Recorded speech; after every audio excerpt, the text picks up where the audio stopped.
ಮೋದಿ ಅವರು ನೀಡಿರೋ ಸಂದೇಶಗಳು ಧರ್ಮೋಪದೇಶಗಳಲ್ಲ, ಅವರ ಆಡಳಿತ ವೈಫಲ್ಯದ ಸಾಕ್ಷಿ ಅಂತ ಕಾಂಗ್ರೆಸ್ ನಾಯಕ ರಾಹುಲ್ ಗಾಂಧಿ ಅವರು ವಾಗ್ದಾಳಿಯನ್ನ ಮಾಡಿದ್ದಾರೆ.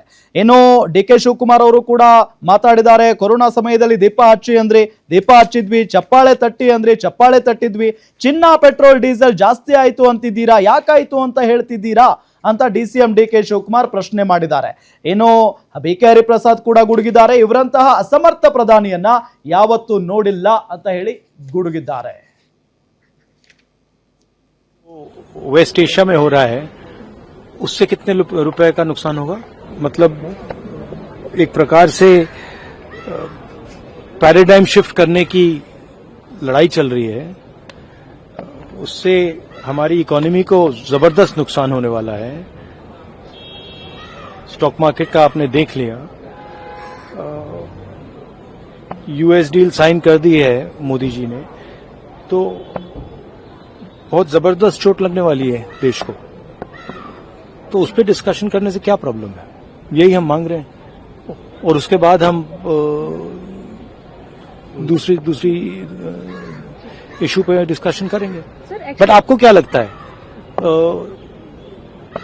वेस्ट एशिया का जो मामला है, क्या वो जरूरी नहीं है? क्या फ्यूल प्राइस, इकोनॉमिक डेविस्टेशन, ये जरूरी नहीं है क्या?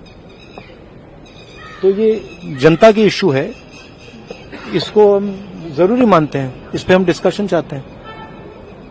उसके बाद स्पीकर पे जो मोशन है, ठीक है, उसको डिस्कस करेंगे, कोई प्रॉब्लम नहीं है. ಮೋದಿಯವರು ಹೇಳ್ತಾರೆ ಚಿನ್ನದ ಬೆಲೆ ಯಾಕೆ ಜಾಸ್ತಿ ಆಯಿತು ಅಂತ ಹೇಳ್ತಾ ಇಲ್ಲ,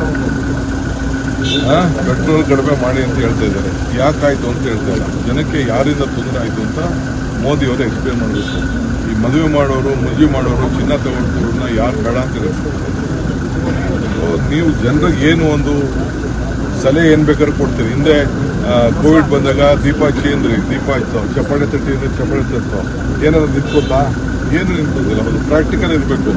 ಯಾರು ಇದನ್ನ ಪಾಪ ಜೀವನದಲ್ಲಿ ಮದುವೆ ಆಯ್ತಾರೆ, ಚಿನ್ನ ಇದನ್ನ ತಾಲಿ ಕಟ್ಕೊಳ್ಳೋರು, ಒಂದು ಸರ ಮಾಡ್ಕೊಳ್ಳೋದ್ರ ನಾವು ಬೇಡನಕ್ಕಾಗ್ತದ? ಅದೆಲ್ಲ ಮಾಡೋಕ್ಕಾಗಲ್ಲ.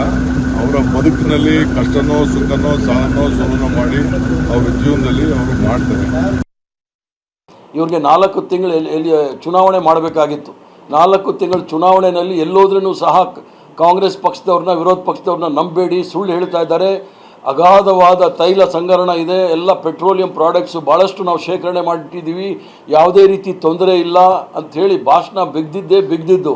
ಈಗ ಹೇಳ್ತಾ ಇದ್ದಾರೆ ಪೆಟ್ರೋಲ್ ಮಿತವ್ಯಯನ ಮಾಡಿ ಅಂತ ಹೇಳಿ. ಅಂದರೆ ಆಸ್ಟೆರಿಟಿ ಮೆಷರ್ಸ್, ಇವರೇನು ಲಾಲ್ ಬಹದ್ದೂರ್ ಶಾಸ್ತ್ರಿನ ಆ ಆಸ್ಟೆರಿಟಿ ಮೆಷರ್ಸ್ ಮಾಡಿ ಪೆಟ್ರೋಲ್ನ ಕಮ್ಮಿ ಉಪಯೋಗ ಮಾಡಿ, ಚಿನ್ನ ಖರೀದಿ ಮಾಡಬೇಡಿ, ಮತ್ತು ಫಾರಿನ್ ಟೂರ್ ಹೋಗಬೇಡಿ ಅಂತ ಹೇಳಿದವರು ಇವ್ರು ಏನು ಮಾಡ್ತಾ ಇದ್ದಾರೆ ಅಂತ ಕೇಳಿ ನೋಡಿ. 12 ವರ್ಷದಲ್ಲಿ ಹೊಣೆಗಾರಿಕೆ, ಅದರಲ್ಲೂ ಕೂಡ ಹೇಳಿದ್ದಾರೆ, ಇಲ್ಲಿ ತನಕ ನಾನು ಭಾಳ ಹೊಣೆಗಾರಿಕೆಯನ್ನು ಹೊರಿದ್ದೆ 5 ತಿಂಗಳ ಕಾಲ, ಈಗ ನನ್ನ ಕೈಯಲ್ಲಿ ಆಗೋದಿಲ್ಲ, ಅದಕ್ಕೆ ನೀವು ಪೆಟ್ರೋಲಿಯಂ ಪ್ರಾಡಕ್ಟ್ಸು, ಚಿನ್ನ ಖರೀದಿ ಮಾಡೋದು ನಿಲ್ಲಿಸಬೇಕು, ವಿದೇಶ ಪ್ರವಾಸ ಮಾಡಬಾರ್ದು ಅಂತ ಹೇಳೋ ಮನುಷ್ಯನಿಗೆ ಆಗ ಗೊತ್ತಾಗಿರಲಿಲ್ವ ಇವ್ರಿಗೆ ದೇಶ ಸಂದಿಗ್ಧ ಪರಿಸ್ಥಿತಿಯಲ್ಲಿ ಇದೆ ಅಂತ ಹೇಳಿ.